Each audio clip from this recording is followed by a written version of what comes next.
Halo semuanya, kembali lagi di Berpendapat. Beberapa hari ini kita sama-sama tahu nih, banyak banget informasi di sosial media yang mengumumkan daftar sekolah kedinasan yang membuka penerimaan di tahun 2020.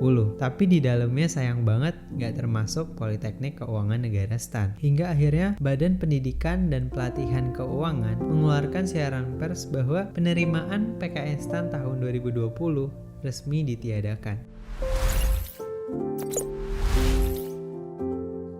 Assalamualaikum warahmatullahi wabarakatuh. Perkenalkan, gue Juni Muhammad. Di channel ini kalian akan mendapatkan video yang akan gue upload setiap minggunya. Kalau di video sebelumnya gue ngomongin gimana sih caranya biar tetap bisa sabar. Nah, di video ini gue mau ngomongin topik yang masih cukup hangat. Sebagai salah satu alumnus dari Politeknik Keuangan Negara STAN, gue merasa perlu menyampaikan pendapat pribadi gue dengan tidak adanya penerimaan PKN STAN di tahun 2020.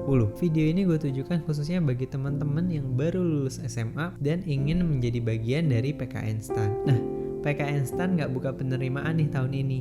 Terus gue harus gimana dong? Bagi kalian yang udah menyiapkan ujian PKN STAN dari jauh-jauh hari, pasti kecewa banget. Duh, gue udah capek-capek belajar, tapi kampusnya malah nggak buka penerimaan. Sedih cuy. Gue percaya teman-teman di luar sana sudah mempersiapkan diri secara maksimal. Karena bayangin aja, ada ratusan ribu peserta yang mencoba mendaftarkan diri setiap tahunnya. Tentunya persiapannya juga nggak bisa sembarangan. Begitu juga bagi kami yang ingin melanjutkan pendidikan dari jalur tugas belajar. Sebelumnya sama-sama kita ketahui bersama bahwa bukan hanya di Indonesia, bahkan di seluruh dunia terkena dampak dari pandemi ini. Banyak bidang usaha yang omsetnya menurun drastis, bahkan harus bangkrut. Begitu juga dengan para pekerja yang harus di PHK. Secara nggak langsung dampaknya tuh benar-benar kerasa. Terus apa berarti udah nggak ada harapan nih buat kuliah di PKN STAN? Kalau gue pribadi, gue melihat kondisi seperti ini, kita bisa aja nih berencana, berusaha semaksimal mungkin, tapi pada akhirnya Allah lah yang menentukan. Nah, di sini ada beberapa poin yang ingin gue sampaikan, terutama dalam menyikapi hal seperti ini. Poin pertama, bahwa apa yang udah kita rencanain gak selalu berjalan dengan mulus. Seperti yang udah gue sampaikan di video pertama gue, dulu gue pengen banget bisa masuk UI, tapi dari beberapa ujian yang gue coba, gue tetap gak lulus. Terus gue coba deh daftar beasiswa di kampus swasta, ternyata gue diterima. Abis itu ketika STAN buka pendaftaran, atas saran dari orang tua gue coba untuk daftar dan ternyata gue diterima juga. Poinnya adalah kita bisa aja nih punya impian utama. Gue pengen jadi mahasiswa PKN STAN tahun ini. Tapi kita juga jangan menutup mata dengan kesempatan lain yang bisa kita coba. So, dengan pengumuman yang udah beredar, semoga kita bisa menerimanya dengan lapang dada. Karena menurut gue pribadi,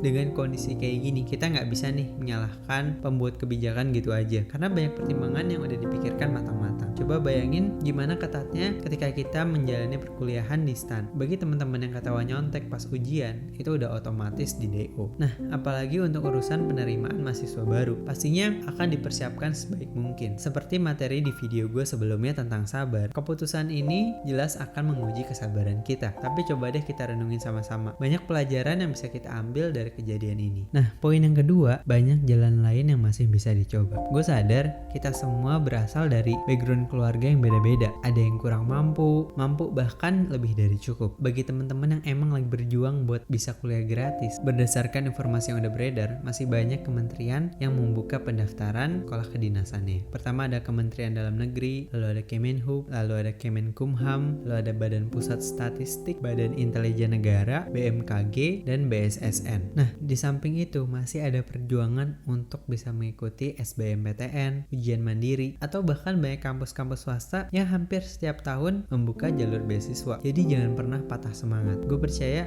masih banyak jalan yang bisa kita coba dengan jalan yang beda-beda.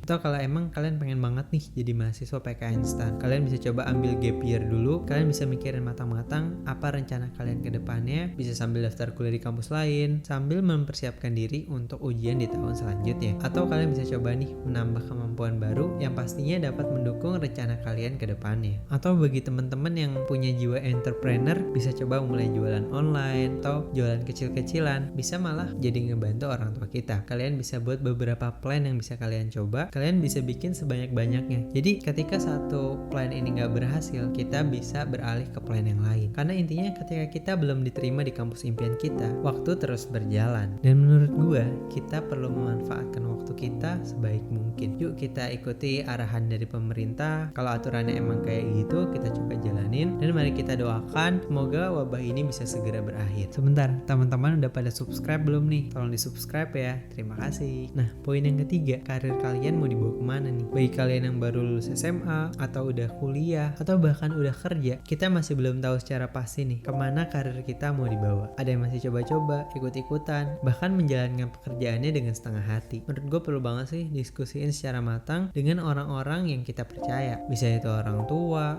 saudara, kerabat, yang tentunya orang yang sudah memiliki pengalaman di bidangnya masing-masing. Jadi menurut gue, ketika kita bisa belajar dari pengalaman orang lain, peluang kita untuk bisa mencapainya itu lebih besar dibandingkan dengan kita coba-coba sendiri tanpa berkonsultasi kepada orang yang emang capable di bidangnya.